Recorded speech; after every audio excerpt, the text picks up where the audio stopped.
ಮೊದಲನೇದಾಗಿ ಎಲ್ಲ ಕಾಂಗ್ರೆಸ್ ಪಕ್ಷದ ಮುಖಂಡರಿಗೆ ಧನ್ಯವಾದಗಳು.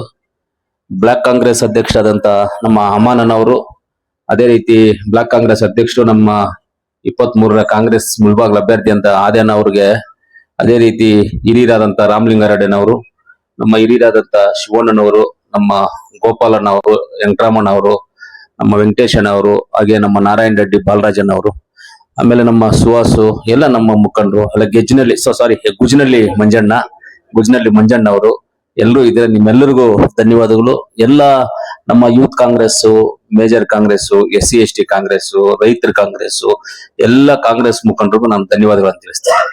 ಇವಾಗ ಇಷ್ಟೊತ್ತು ನಮ್ಮ ಏನು ಚಿಕ್ಕಬಳ್ಳಾಪುರದಲ್ಲಿ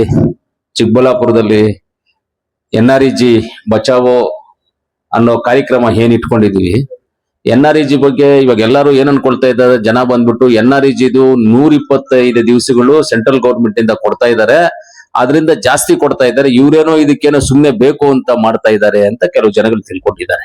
ಅದಕ್ಕೆ ನಾನು ಉತ್ತರ ಕೊಡ್ತೀನಿ, ಕರೆಕ್ಟ್ ಆಗಿ ತಿಳ್ಕೊಬಹುದು. ಮೊನ್ನೆ ನಮ್ಮ ಗೋಪಾಲನ್ ಅವ್ರು ಇದ್ರು ಮೀಟಿಂಗ್ ಅಲ್ಲಿ, ನಾನು ಹೋಗಿದ್ದೆ ಮೀಟಿಂಗ್ಗೆ. ಗೋಪಾಲನ್ ನಾವು ಕಾಂಗ್ರೆಸ್ ಆಫೀಸಲ್ಲಿ ಮೀಟಿಂಗ್ ಅಲ್ಲಿ ಇದ್ವಿ.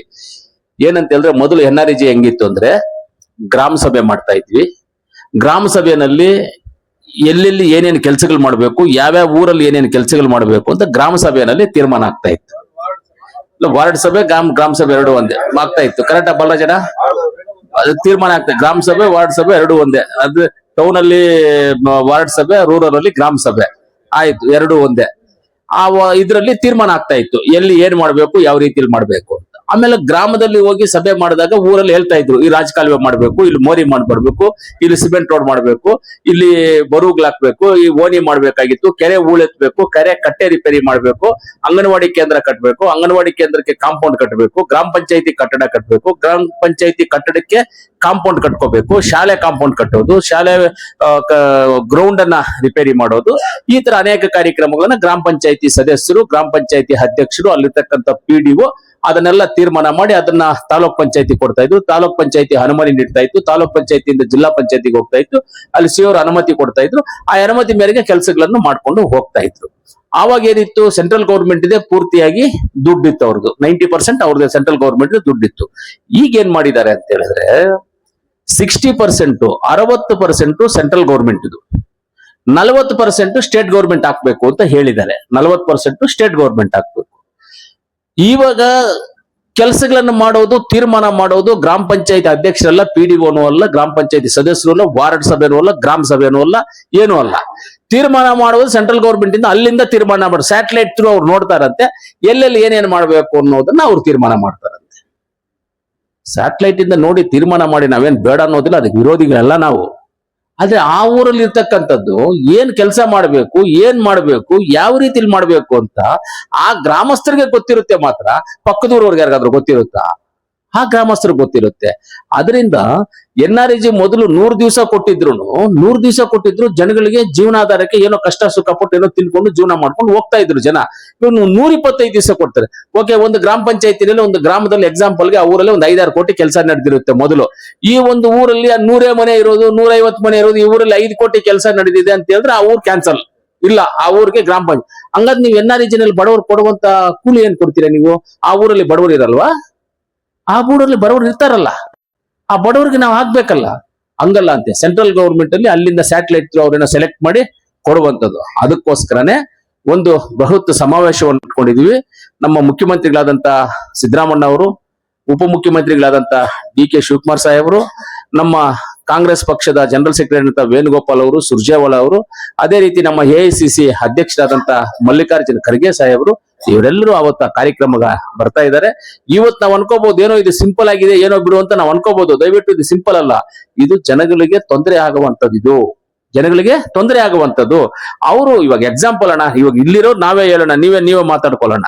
ಈಗ ನಾವು ಮುಳಬಾಗಿಲವ್ರು ಹೋಗಿ ಪಲಮ್ನೇರಲ್ಲಿ ಏನನ್ನ ತೀರ್ಮಾನ ಮಾಡೋದು, ಯಾವ ಊರಲ್ಲಿ ಏನ್ ಮಾಡ್ಬೇಕು ಅಂತ ನೀನ್ ಹೇಳೋಣ. ಮುಳಬಾಗಿಲು ಟೌನ್ ಅಲ್ಲಿ ಇರೋರು ಹೋಗಿ ಗುಮ್ಮಕಲ್ ಗ್ರಾಮ ಪಂಚಾಯತಿಲಿ ಕೂತ್ಕೊಂಡು ಸೂರ್ಕುಂಟೆಯಲ್ಲಿ ಏನ್ ಕೆಲಸ ಮಾಡ್ಬೇಕು ಅನ್ನೋದನ್ನ ತೀರ್ಮಾನ ಮಾಡಕ್ಕಾಗುತ್ತಾ? ಸೂರ್ಕುಂಟೆ ಗ್ರಾಮದಲ್ಲಿ ಇರ್ತಕ್ಕಂಥವ್ರು, ಆ ಗ್ರಾಮದಲ್ಲಿರ್ತಕ್ಕಂಥ ಗ್ರಾಮ ಪಂಚಾಯತಿ ಸದಸ್ಯರು, ಆ ಗ್ರಾಮದಲ್ಲಿ ಇರ್ತಕ್ಕಂಥ ಹಿರಿಯರು, ಅವ್ರು ಹಿಡ್ಕೊಂಡ್ರೆ ಆ ಊರಲ್ಲಿ ಎಲ್ಲಿ ಓಣಿ ಇದೆ, ಎಲ್ಲಿ ರಾಜಕಾಲುವೆ ಇದೆ, ಎಲ್ಲಿ ಅಂಗನವಾಡಿ ಇದೆ, ಎಲ್ಲಿ ಶಾಲೆ ಇದೆ, ಎಲ್ಲಿ ಕಾಂಪೌಂಡ್ ಇದೆ, ಎಲ್ಲಿ ಕಾಲೇಜ್ ಇದೆ, ಎಲ್ಲಿ ಸ್ಕೂಲ್ ಇದೆ, ಎಲ್ಲಿ ಏನೇನಿದೆ ಅಂತ ಗ್ರಾಮಸ್ಥರು ಗೊತ್ತಿರುತ್ತೆ, ಅವ್ರು ತೀರ್ಮಾನ ಮಾಡ್ತಾರೆ ಮಾಡೋದಕ್ಕೆ. ನಾವೆಲ್ಲೋ ಕುತ್ಕೊಂಡು ನಾವ್ ಇಲ್ಲಿ ಮಾಡಿ ಅಲ್ಲಿ ಮಾಡಿ ಅಂತ ಹೇಳಿದ್ರೆ ಅವ್ರು ಹೇಳ್ದಂಗ್ ಮಾಡ್ಕೊಂಡು ಹೋಗೋಕಂದ್ರೆ ಆಗುತ್ತಾ ಕೆಲ್ಸಗಳು? ಅದೆಲ್ಲ ಆಗದೇ ಇರೋಂತ ಕೆಲಸ. ಆದ್ರಿಂದ ಈ ರೈತರಿಗೆ ಈ ರೀತಿಯಲ್ಲಿ ಆಗಬಾರ್ದು ಅನ್ನೋದನ್ನ ಒಂದು ದೊಡ್ಡ ದೊಡ್ಡ ಸಮಾವೇಶವನ್ನು ಇಟ್ಕೊಂಡಿದೀವಿ. ಆ ಸಮಾವೇಶಕ್ಕೆ ಎಲ್ಲ ಆದಿನಾರಾಯಣನ್ ಅವ್ರಿಗೆ ನನಗೆ ಜವಾಬ್ದಾರಿ ಕೊಟ್ಟಿದ್ದಾರೆ. ಮುಳ್ಬಾಗ್ಲು ಕೋಲಾರು ನೀವು ನೋಡ್ಬೇಕು ಅಂತ. ನನಗೆ ಕೋಲಾರು ನಮ್ಮ ನಜೀರ್ ಅಹಮದ್ ಅವರು, ನಾನು, ನಮ್ಮ ಅನಿಲ್ ಅನ್ನವರು ನಮಗೆ ಕೋಲಾರ ಕೊಟ್ಟಿದ್ದಾರೆ. ಮುಳ್ಬಾಗ್ಲು ಆದಿನಾರಾಯಣನ್ ಅವರು ನೀವು ಇಬ್ರು ನೋಡ್ಬೇಕು ಅಂತ ನನಗೂ ಹೇಳಿದ್ದಾರೆ. ಅವ್ರುಗಳನ್ನ ಖಂಡಿತವಾಗ್ಲೂ ನೋಡ್ಕೊಳ್ತೀವಿ ಅಂತ ಖಂಡಿತ ಅದನ್ನ ಮಾಡೋದಂತ. ನೀವೆಲ್ಲ ಅತಿ ಹೆಚ್ಚು ಸಂಖ್ಯೆಯಲ್ಲಿ ನಿಮ್ ಬಸ್ಸಿನ ವ್ಯವಸ್ಥೆ ಎಲ್ಲಾ ವ್ಯವಸ್ಥೆಗಳು ಆದಿನಾರಾಯಣನ್ ಇದ್ದಾರೆ, ನಾವಿಬ್ರು ಮಾತಾಡ್ಕೊಂಡಿದೀವಿ. ಅದ್ರ ಪ್ರಕಾರವಾಗಿ ಅವ್ರು ಮಾಡ್ತಾರೆ, ನೀವೆಲ್ಲ ಬರ್ಬೇಕು ಅಂತ ನಿಮ್ಮಲ್ಲಿ ನಾನು ಮನವಿ ಮಾಡ್ಕೊಳ್ತಾ ಇದ್ದೀನಿ. ಆಮೇಲೆ ಈಗ ನಮ್ಮ ಇನ್ನೊಂದು TAPSMS ಎಲೆಕ್ಷನ್ ಬಂದಿದೆ. ಆಲ್ರೆಡಿ ಇವತ್ತು 15 ಜನ ಅಪ್ಲಿಕೇಶನ್ಸ್ ಹಾಕಿದ್ದಾರೆ. ಯಾರು ನಮ್ಮನ್ನೇನೋ 15 ಜನ ಹಾಕಿರೋರಲ್ಲಿ ಯಾರು ನಮ್ಮನ್ನ ಯಾರು ಕೇಳಿರೋರು ಯಾರು ಇಲ್ಲ. ನಾವು ನೀವು ಅಂತ ಯಾರು ಕೇಳಿಲ್ಲ. ಕೆಲವ್ರಿಗೆಲ್ಲ ಕೇಳಿದಾಗ ನಾನು ಸೊಸೈಟಿ ಇಂಟೆನ್ಷನ್ ಇದೆಯಪ್ಪ ಬೇಡ ನೀವು ಅಂತನೂ ನಾನು ಹೇಳಿದ್ದೀನಿ, ಕೇಶವಾಗಿ ಹೇಳಿದ್ದೀನಿ. ಇದೇ ಮತ್ತೆ ಏನಪ್ಪ ಕೇಶವ ಹೇಳ್ದ ಇಲ್ವಾ ನಿನ್ಗೆ? ನೀನು ನಾನು ನನ್ನ ಮನಸ್ಸಲ್ಲಿ ಇರೋದನ್ನಂತ ನೀನ್ ಹೇಳ್ಬಿಟ್ಟಿದ್ದೀನಿ. ಅದೇ ತರ ನಮ್ಮ ಬಲ್ಲಂ ರಾಮಕೃಷ್ಣ ನಮ್ಮ ಮಗನು ಬಂದು ಕೇಳಿದ್ರು ನನ್ನನ್ನ. ನಾನು ಹೇಳ್ದೆ ಸೊಸೈಟಿ ಇಂಟೆನ್ಷನ್ ಬೇರೆ ಇದೆಯಪ್ಪ ನಮ್ಗೆ, ದಯವಿಟ್ಟು ಈ ಸಲಿಗೆ ಸುಮ್ಮನೆ ಇದ್ಬಿಡ್ರಿ ಬೇಡ ಅಂತ ನಾನು ಹೇಳ್ದೆ. ಇವಾಗ ಸ್ವಲ್ಪ ಜನ ಒಂದು 15 ಜನ ಹಾಕಿದ್ದಾರೆ, ತಗೊಂಡೋಗಿ ನಾಮಿನೇಷನ್ಸ್ ಯಾರು ಹಾಕಿದ್ದಾರೆ ನಮ್ಗೆ ಗೊತ್ತಿಲ್ಲ, ನಮ್ಮನ್ನೇನು ಯಾರು ಕೇಳಿಲ್ಲ, ಹಾಕಿಲ್ಲ. ನಾಳೆ ಬೆಳಗ್ಗೆ ತೀರ್ಮಾನ ಮಾಡ್ತೀವಿ. ನಾಳೆ ಬೆಳಗ್ಗೆ ಬಂದು ನಾನು 3 ಗಂಟೆವರೆಗೂ ಟೈಮ್ ಇದೆ. ಬೆಳಗ್ಗೆ ಬಂದು ತೀರ್ಮಾನ ಮಾಡಿ ಯಾರು ಹಾಕ್ಬೇಕು ಯಾರು ಹಾಕ್ಬಾರ್ದು ಏನು ಅನ್ನೋದು ಒಂದು ಇಂಟ್ರೆಸ್ಟ್ ಇದೆ. ಅದ್ ನೋಡೋಣ ಏನು ಅಂತ ನಾಳೆ ಬೆಳಗ್ಗೆ ತೀರ್ಮಾನ ಮಾಡ್ಕೊಂಡು ಅದಕ್ಕೂ ಯಾವುದೇ ರೀತಿಯಲ್ಲಿ ಏನೇ ಇದ್ರು ನಾವೆಲ್ಲ ತಯಾರಾಗಿರ್ಬೇಕು. ನಾವು ಮ್ಯಾಕ್ಸಿಮಮ್ ಇದಾಗಿ ಇನಾಮ್ನೆಸ್ ಆಗಿ ಹೋಗ್ಬೇಕು ಅಂತ ನಾವು, ಯಾಕಂದ್ರೆ ಕೆಲವೊಂದು ವಿಚಾರಗಳನ್ನ ನಾವು ಬಹಿರಂಗವಾಗಿ ಹೇಳಂಗಿಲ್ಲ. ಆದ್ರೂ ನಾನು ಹೇಳ್ತಾ ಇದ್ದೇನೆ, ಇನಾಮ್ನೆಸ್ ಆಗಿ ಹೋಗ್ಬೇಕು. ಇಂಟೆನ್ಷನ್ ನಮ್ಮ ತಾಲೂಕಿನ ರೈತರ ಇಂಟೆನ್ಷನ್. ಇವತ್ತು ನೀವು ಇಷ್ಟು ವರ್ಷ ನೋಡಿದ್ರು ಗೊಬ್ಬರಗಳು ಎಲ್ಲ ಹೆಂಗ್ ಸಿಗ್ತಾ ಇದೆ ಏನ್ ಸಿಗ್ತಾ ಇದೆ ಅಂತ ನೀವೆಲ್ಲ ನೋಡ್ತಾ ಇರ್ಬೋದು. ಬ್ಯಾಂಕಿಂಗ್ ಸೆಕ್ಟರ್ ಹೆಂಗ್ ನಡೀತಾ ಇದೆ ಅಂತ ನೀವೆಲ್ಲ ನೋಡ್ತಿರ್ಬೋದು. ಬಾಲರಾಜಣ್ಣ ಅವರು ಮೇಜರ್ ಅಲ್ಲಿ ಫಿಕ್ಸೆಡ್ ಡಿಪಾಸಿಟ್ ಮಾಡುವಂತರು ಬಾಲರಾಜಣ್ಣ ಅವರು. ಈ ತರ ಅನೇಕ ಕಾರ್ಯಕ್ರಮಗಳನ್ನ ನಾವು ಮಾಡ್ಕೊಂಡ್ ಬರ್ತಾ ಇದೀವಿ. ಅದನ್ನ ಉಳಿಸುವಂತ ಇಂಟ್ರೆಸ್ಟ್ ಇದೆ. ಅದಕ್ಕೆ ಎಲ್ಲರೂ ಸಹಕರಿಸಬೇಕು ಅಂತ ಕೇಳ್ಕೊಳ್ತೀನಿ. ಆಮೇಲೆ ಮಿಕ್ಕಿದ್ದು ವಿಚಾರಗಳೆಲ್ಲ ನಾವು ಅವನಿ ರಸಮಂಜರಿ ಕಾರ್ಯಕ್ರಮ ಬಿಡಿ, ಅದೆಲ್ಲ ಹೋಗ್ಬೋದು, ಅದೇನು ತೊಂದರೆ ವಿಷಯ ಅಲ್ಲ. ಈ 2 ವಿಚಾರ ಇಂಪಾರ್ಟೆಂಟ್ ಇದೆ. ಇದಕ್ಕೆ ನಿಮ್ಮೆಲ್ಲರ ಸಹಕಾರ ಬೇಕು, ಎಲ್ಲರ ಬೆಂಬಲ ಬೇಕು. ನಮ್ಮೆಲ್ಲರೂ ಜೊತೆಯಲ್ಲಿದ್ದು ಕೆಲಸ ಮಾಡ್ಕೊಂಡು ಹೋಗೋಣ ಅಂತ ನಾನು ಹೇಳ್ತಾ ಎಲ್ಲರಿಗೂ ಧನ್ಯವಾದ ತಿಳಿಸಿ, ಮಾಧ್ಯಮ ಮಿತ್ರರಿಗೂ ಪತ್ರಕರ್ತ ಸ್ನೇಹಿತರಿಗೂ ಎಲ್ಲರಿಗೂ ಧನ್ಯವಾದ ತಿಳಿಸಿ ನನ್ನ ಮಾತನ್ನ ಮುಗಿಸ್ತಾ ಇದ್ದೀನಿ.